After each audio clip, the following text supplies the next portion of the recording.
কেমন আছেন ভাইয়েরা? ভালো তো? দর্শক আসসালামু আলাইকুম। প্রিয় দর্শক, আমি এখন এই মুহূর্তে বসে আছি গাজীপুর জেলা শ্রীপুর উপজেলা দক্ষিণবান্ধা মোড়ে। আমাদের একজন প্রিয় মানুষ। তো ভাইরা কেমন আছো তুমি? ভালো আছি। ধন্যবাদ জানাই খালিল মামাকে, অনেকদিন পর সাক্ষাৎ। এক সময় ভাওনা রাস্তাতে তখন যাইতাম খালিল মামার ওখানে, অনেক সময় দিতাম।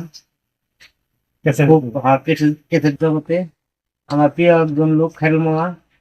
খালিল মামাকে অসংখ্য ধন্যবাদ। এই বুদ্ধিভাঙা মুড়ে এসে তার সাথে অনেকদিন পর সাক্ষাৎ হলো। দর্শক, আপনারা এতক্ষণ শুনছিলেন আমাদের কৌতুক কমেডি অভিনেতা এই যে পাঙ্কু বাগিনার কথা। তো এই যুগের সাথে তাল মিলিয়ে চলতে পারছে না, কারণ হচ্ছে আগে যেরকম ডিমান্ড ছিল এই অভিনেতাদের, এখন আর সেরকম ডিমান্ড বর্তমানে এই সমাজে নেই।